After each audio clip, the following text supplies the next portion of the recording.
actors are talking about, hey, sometimes I still have to hustle. And people assume, wow, you're an actor. Why are you still taking the subway? Why are you still? Well, yes, because, it's not like I am on the top forever. Mhm. Sometimes it's still like I'm only as good as the last job I did. And also you want to do other things, which leads Yes. me perfectly into the David Bellantoni world, because you not only are a casting director par excellence, and for a while, right, Yeah. you make movies, you Yeah. write scripts, you direct, you do a lot of different things, David. Right. Um, yeah. So Yeah. please, I mean, speak on your varied career that you're really having a lot of success that I see, Right. in a Thank lot you. of different areas. Yeah. Well, I know, looking at your stuff too, I know you're the same, right? Trying, You're also a writer. trying, bro. Yeah, it's the same for me. It's not like people know who I am. It's like, but to me, it's like it's about the work, and we're probably the same. And like, look, I love the commercial stuff. I love working with you guys, but commercial is a way to allow me to do my own work. Yeah. Because you work, if if I'm casting a feature, or I used to be an AD, I used to work in production. If like you're on like a long show or a movie, you don't have time for anything else. I mean, that's it. You live, and you're basically serving somebody else's vision. Which is my life now. Like I turn down, my agent sends me like, hey, do you want to go do this fantastic play? Nope, can't. Like, just for me, Bruce, at this time in my life, my son is 17 going to college, blah blah blah. I can't go away for a month and totally give my life to Yeah, that at right, this point, right? I right. can do 2 days on a show, That's or a right. commercial or whatever. But the trade-offs of life. You have a nice. You've always seemed to be, to me, as actor coming in to work with casting director, and we've gotten to know each other a little bit now over the Mhm. years. You've always been one of those people who I tell my students. Caroline was one of my students previously at NYU. Like, casting directors are your best friends because they want you to be good. They really want you to be good and are there to help you. And the best ones, like you, have a wonderful giving attitude in the room, right? All the Yeah, time. I I've know. always respected that about you. You've always kept it that way. Yeah, thank you. Look, I have my days like everybody else, but again, you have people like you coming in. Uh, you're professional. You're fun. You're good. Uh, you take direction beautifully. So it's like people like you make it easier for me. Some days it can get more difficult on jobs where it's like nothing's really working. But um, but yeah, the basic premise of what you're saying is like we want you to succeed, of course, because that makes us look good. If we're submitting to directors and agencies, people who aren't supposed to work well, that looks really badly for me. But I also really love being in the room and coaching a performance out of somebody and watching it. If I have the time to watch it grow and watch it get better. Yeah, That part of it I like, and that helps me with my own projects and my own writing, because in a lot of cases I know so many actors in New York, so I can start to pull people from my castings at Beth and in the commercial world to plays and films that I'm involved with, and also classes that I teach. I pull people from classes. absolutely, Yeah. absolutely. So that we get it live on air here, tell us about your latest film and what's going on with it. Well, literally, the latest thing is I just finished a full-length play, and Oh, it went up on Zoom literally on oh, Friday. the one you sent me. That's right. That's right. Yeah, yeah. Yeah. So that went up on Friday. I think it went over really well. I'm very happy with it. I'm literally was today going back and forth. We went through ATC, which is called Actors Theater Conservatory in New Jersey. And so they put it on Zoom, and the artistic director is editing it now. And I sent some music clips, and we're kind of putting together. So it's not just like a straight Zoom thing. We put like intros and outros and we dress it up a little bit. And now, it does help. It's like, you know, yes, it's theater, and yes, people are in little squares. It's not quite the same, but if you can put a little bit of production value into it, I think it does help. So, I I think got it's a the lot name of of the great game. feedback. Here's the cool news: is that one of my friends who watched the show, works at MTC, and he was so thrilled with it. He wants to get it to the literary people over there. And that would Nice. be like, because MTC, I'm thinking these are my heroes. You're talking about like Shanley and Shepard and Terrence McNally. Terrence McNally, right? Yeah. Like, are you kidding me? That was their home. Yeah. I mean, you're right. You understand, Bruce. So it's like, oh, and I was selling tickets, subscriptions at MTC when I graduated college. When Terrence McNally was writing, Love, Valor, Compassion, and Ganesh, and all of those. I was around MTC in the background and got to see them. Oh, so you great. know what that means. Fantastic. So it's a toehold. You never know, but to me, it's like you get the work out there. People respond, maybe doors start opening, you have a moving target, you try and go for it.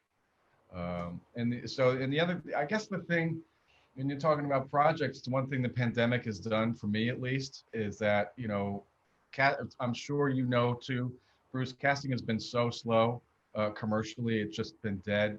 I have a call back tomorrow. I'm so excited. Good. Doug just emailed me like right before we came out. I was Great. Like, yeah. Really? It's amazing. Great. So obviously you stayed with Doug after Paradigm, right? You're with KMR now. Yeah. Unfortunately, that whole thing that went on. Yeah, I just went with Doug over to KMR, and I'm very I've had the same agent for 17 years. Like it's almost unheard of, and that's why I'm incredibly grateful and thankful every day. Whenever anybody asks me about it, I'm like, don't ask me because I don't have the normal experience. I got it great. Well, when you have an agent like Doug, you stay. And also, and now it's Tracy Goldblum from Abrams and Doug together. Tracy was my first agent way back when. Like, it's the dream team, right? It is absolutely the dream team, and Tracy's clients feel much the same. Yeah. They're very loyal to her. So, you got Paradigm and you got Abrams, and they have these two who like combined like 70 years of experience in the business, and they brought their best people. So KMR, and I remember because I lived in LA for a while, it used to be KSA. So it's really strong agency based in LA, but they figured let's have a New York office, and then you got somebody like Doug and Tracy running that. I mean, good right. Slam dunk, right? Slam dunk. I mean, very. I'm blessed. I'm very blessed. Yeah, no doubt. Hey, so, Caroline, here's a fantastic casting Caroline. director, sorry. and writer and director. Why don't you ask him some questions? Hi, Caroline. Yes, let's get you involved. Yes, well, I actually posted on social media that you'd be talking to us today. So we have some questions from people on social media as well, if you don't mind. Nice. So let's see. Caroline, what's your favorite pasta? It's rigatoni for like a regular sauce. But if it's a meat sauce, I like to do a little farfalle. Wow, butterflies. Okay. Yeah. Yeah, I made some this week actually. Rigatoni is a nickname that I had once. I love that. I just got a dog and I wanted to name my dog Rigatoni, but the family voted it down. But okay, so one of our first questions from social media. Let's find a good one. Okay, someone asked, what is the first thing that you notice or look for when someone walks into an audition room? So whether that's like a vibe, some kind of preparation that you can see right away, whatever you want to answer. Yeah, the vibe, confidence, loose, open, authentic to who they are. Like they're not trying to put anything on. They are not trying to impress me at all. They're just, who they are. And you can get like the first 10 seconds do really matter. It's how a person walks in the room and how they carry themselves. You can get a sense of whether it's true or false. So then I guess my follow-up question too is, do you have any specific memory of a really great, like magical casting moment where like everything felt like it fit really well, or whether it was like a moment with something you wrote where you felt like something really clicked into place? Oh God, yeah. I mean, that happens to me all the time. There are great actors that come into the audition and they will change the way I direct for the rest of the day. All of a sudden, somebody will come up with an amazing moment, maybe an ad lib thing, and I'll be like, wow, I've been doing this wrong. or not, or I could do this better. And those actors I love because it's just a game change. And that happens in my own work all the time where, or an actor will come up with, like, I'm not one of those people, like, my words are law. If an actor wants to rephrase or question a moment, I want questions. To me, writing and acting and directing, we're all collaborating on the project. It's all about the work. An actor comes up with an idea, what about this? I absolutely will consider it and change it if necessary, and if I believe. And I absolutely want that. I don't want people kind of just saying, yes, please, just, you're the boss. It's like, no, I don't want to see it that way. Yeah, I read that on your website, that it's just, I like that you said, like, when you're on our team, we're all in the room working together. Yeah. We are. Yeah. It's make it about the work, not about, hey, the ego. Tell us a little bit about movies, David. What your last one that I know won an award, what you might be working on going forward, all of that? Thank you. Actually, I'm going on a location scout this weekend. I'm putting together a pitch deck of a movie that we hope to get financed. It's I do a lot of play. I don't know if you do this, Bruce, but I do a lot of play adaptation to film, and I like to get, I like to see it up. And now you see it up and you see it can work. You think, wow, I could adapt this, and it is a challenge because plays are so dialogue driven and film is very visual. Hey, do you on that note, because I have done that once or twice, do you then look for a DP who's going to bring a totally different vision so you can have sort of more another voice in your ear that says, make this visual, make it a movie? Yeah, I mean, sometimes you get the DPs you can find and the ones that you can afford. I can't afford the, Spielberg's DP. But right now I actually have a really good team.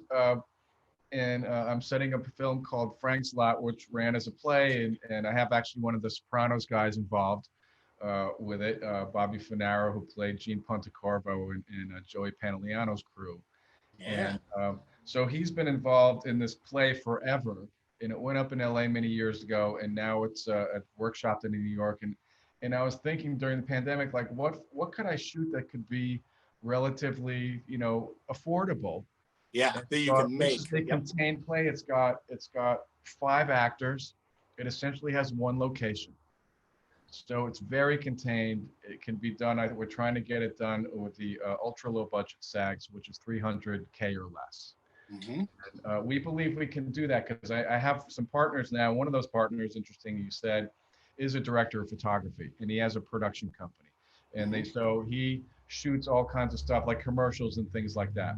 So he's got access to great equipment. He has tons of experience. So I have, and then my other partner is a director, writer, and also an editor. So I've got the things that I can't do. I'm not a DP, I'm not an editor, but I'm bringing the story and the script, I'm bringing casting, and I'm bringing direction. So, we have, I think, a really good team and a project that's affordable for the $300K. So one of the key things is what's location going to cost. So I'm going to meet some people who run this inn that takes place on an inn. It's 2 couples and an innkeeper, like in this haunted New England kind of venue.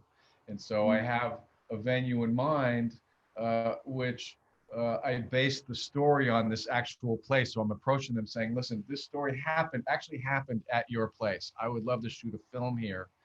And they're kind of excited about it, but we have to figure out, are you willing to shut down for a month? How much would that cost? Some people don't understand what it means to have like a production crew in your face for, for 13 hours. Ladies and gentlemen, you are not renting rooms. You're not doing anything we're not else. renting rooms at the same time, but we're going to come in, we're going to invade your place, but we're going to pay you for it.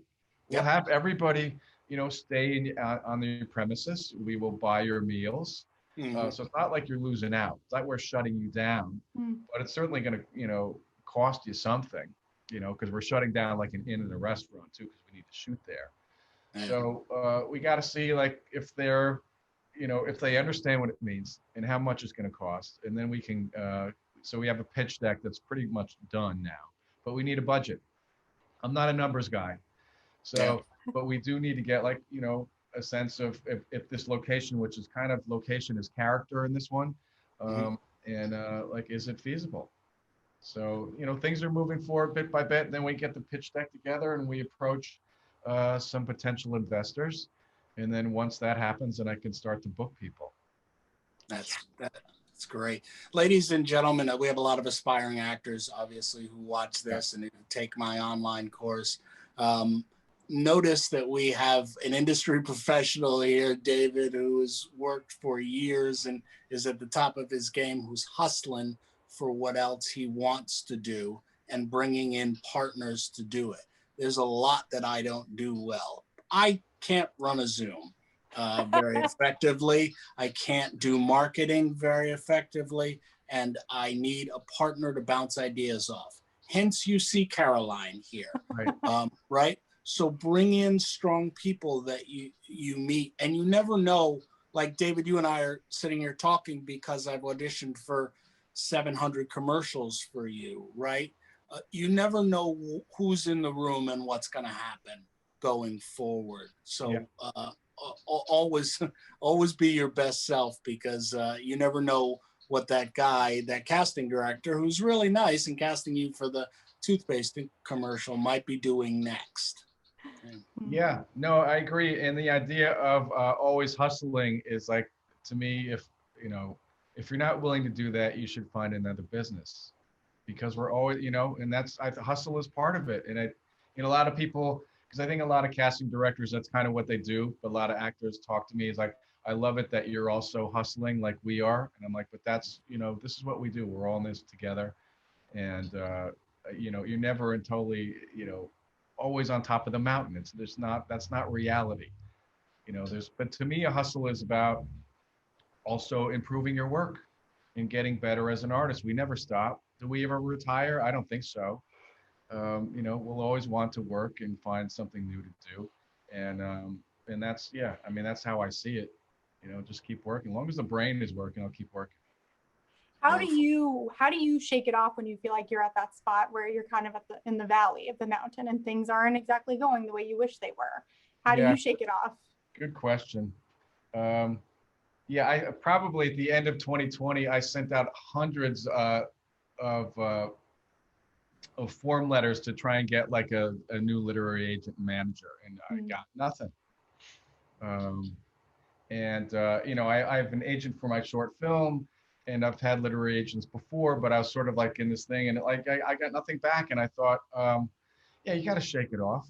But I guess what I did is I kept, I set up new Zoom sessions for some scripts that I had, and I thought, well, again, I have time.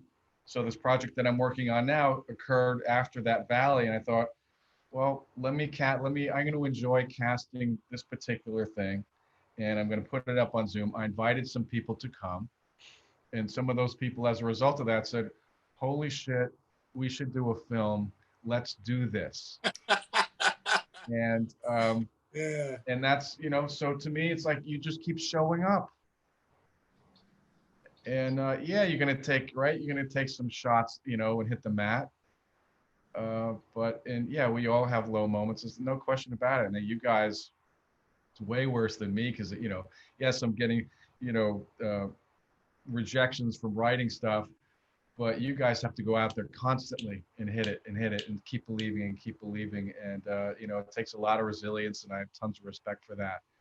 But we're all, I think that's what it was, and I tell people in my classes too, because I teach all the time, it's like, just keep showing up.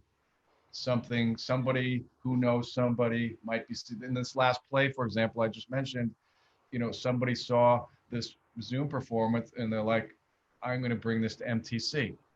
So if I didn't hustle that up and bring that out, those doors aren't going to open. But it's also, I hope that our business, the commercial business, opens up soon. I don't know, what's going to happen there, but I still, this is the first year I've ever been on unemployment. Yeah. My whole life. Wow, that's something to say, David. Never. In the arts, that's amazing. Yeah. Well, but I've been casting since the 90s, and that's kept me going. And I worked in production before that. Yeah. So I had, I got connections, and Beth has, been the busiest forever, and The government job. You always have the government job. yeah, yeah. But I'm not 5 days a week over there either. So me, I'm a studio guy. So there has been stuff happening during the pandemic, but a lot, and it's probably happening with you, both of you, where you do a lot of home auditions, right? You do a lot of self tapes. You do a lot of voiceover. So you don't need a studio guy for that. I'll come in the back end a lot of times and I'll check things. Beth will ask me to check a few things, but she doesn't need a studio guy like she used to. Mm-hmm. Mm-hmm. We are hoping that that comes back. But because I think directors on the back end are, they're going to see the difference. It's Yeah. it's important to have a casting director in the room. You guys are great on your own, but it's still, there's nothing like that personal, connection that you have. Since actors don't have that, is there something that is there something that makes tapes pop for you now that people send in, since we don't really have that give and take in the room with you? One of the most important things I believe is, and you guys look great, it's just having your tech in line. What pops is like, oh my God, the sound is horrible. Or it's like, what is this? Hey, all day long, it's like, so true. I'm getting this, and it's like, okay, yeah, I'm getting like, I don't want the Citizen Kane shot. Why are you like in front of the window? Because you're in a freaking shadow. So it takes me, what pops is like, sometimes I have to direct actors through a situation where, can you move to a different part of the house where you have better Wi-Fi connection? Can you, I can't hear you, you are pixelated. So people where it's like, it's also the framing. It's like, so do I have headroom? Do I have, you guys look great. It's sort of like, it's almost like newscaster. Yep. So do we have a decent frame? Can I hear you? Can I see you? And a lot of, like yesterday I was on a job and I could see, this required some movement, and I saw actors like having, cheat sheets, like they're walking and they're like, oh, I can see your script on the stove because they're walking through the kitchen. And it's like, it's good, smart, it's like Marlon Brando needed all these cheat sheets all over the place. Oh yeah. Right? And but actors, I guess, who have show ingenuity, right? Have their tech stuff in order, but also, just like any other situation, are you prepared? Did you read the script? You have more time than you used to. You get, it's like so many years in commercials. It's like Bruce knows this. Like you get the script on the day of. Now you're getting stuff the night before. You got time to really look it over, and you can have your script like literally just on like a PDF just beneath your camera, and you can cheat more easily than you used to. Yeah, absolutely. So that part, but yeah, so it's the same kind of thing. It's like, are you prepared? Are you willing to improvise and play and try different options?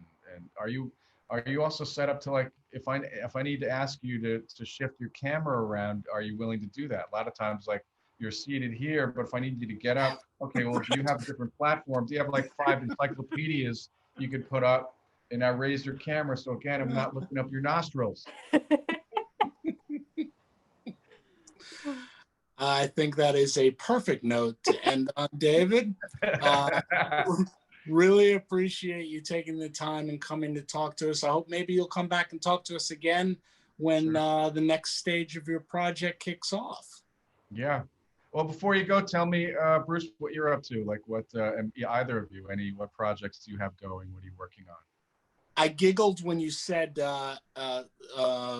tape from home. And I booked my first job during the pandemic on a tape from home. Like, I've done other self-tapes, but the first one I've ever booked in my, rural years of being in the business was, during COVID. And it's an HBO show, and I have a reoccurring role on Gossip Girl. So it's like, right. Yeah, and it is. It's amazing. But who knew? Like, my son standing 3 feet over there, reading to me. I did 3 lines, 2 different ways, booked a reoccurring role on HBO. I went to Carnegie Mellon, ladies and gentlemen. Yeah. But I'm just like, I want to like show the difference. Like, I went to Carnegie Mellon, ladies and gentlemen. I performed on Broadway. I can recite Shakespeare. I've worked really hard at my craft and not gotten a lot of things.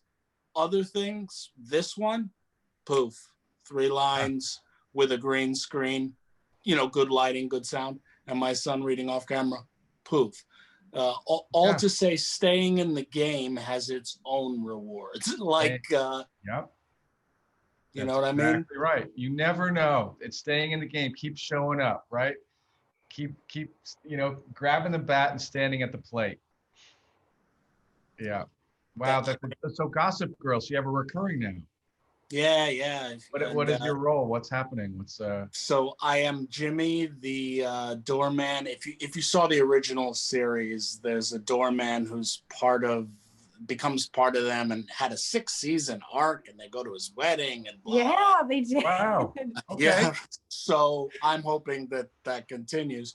But wow. So I've shot the first 3 episodes. I think they're shooting episode 4 right now. I don't know if I'm in it. I haven't been called. So we shall see. You'll see it this fall on HBO, ladies and gentlemen. You are recurring. Yeah, I have a contract and everything that says that. Yeah, well, it's not like The Sopranos where chances are he's not going to, go off in a hail of bullets. I have survived every shoot so far. Yeah. Yeah. But so hopefully your character will be like part of that gang. We you never get scripts with HBO. I mean, my vast experience of about 3 or 4 shows with HBO, The Sopranos and this, and I think one other. They don't send you scripts. It's like Woody Allen. Like, you don't get the whole script. You get your little part that you're doing, unless I guess if you're a series regular, you would. So it's fun. I love them. They're really fun and lovely, and fantastic. Very happy to have it. Caroline, you're the young up and comer here. Yes. You're the kid coming up. Tell us what you're doing. What's happened, Farfalle? What are you up to? Well, right now I'm working on a live stream. It'll be in June of Tartuffe, the Moliere play. So that's been fun because we've been figuring out how to do the physical comedy of that over Zoom. Yes. Yeah. Because up until now, I've done some other Shakespeare's over Zoom, and I did Julius Caesar, and we could kind of sit and do that. But this is different. So yeah, we've been working on that, and I just celebrated the 1-year anniversary of my podcast as well. So my roommate and I plug. My roommate and I, we became like best friends in college, and we bonded over our love for Disney, even though we are now grown-ups. So the podcast is like a millennial, more adult take on Disney stuff. So yeah, we just hit our 1-year anniversary. I'm really proud of it. Cool. Yeah. Where did you go to school? NYU. So that's where Bruce was my teacher. Yeah. There you go. NYU. I mean, there you go. That's great, guys. So wow, Tartuffe on Zoom. That's a challenge. But. Yeah, I have the big physical comedy scene for my character. We're rehearsing that this weekend, and so I've been like just sitting down here with my like webcam and like playing around with how to do that, because the scene, that one of my big scenes, has a lot of like false exits and entrances, so it's really interesting. Yeah, that's a real challenge on Zoom, that's for sure, because a lot of times you go farther away from the camera and the audio, you kind of lose your sync. Yep, and we have our fake background, and you start to disappear if you move too quickly. Yeah. Right. Yes. Yeah. Fake backgrounds are always fun. Like this one. Yeah, exactly. How did that happen? Hi, everybody. We could do Tartuffe on the beach. Tartuffe. I'm in Bermuda, everyone. That's awesome, you guys. Bruce, man, congrats on that. And Caroline, you please send me, Caroline, once you get this stuff up, you can send me links. Awesome. I assume these things will be recorded. Yes. Yes, even if you can't make the quote live performance. For sure. Yes. Love it.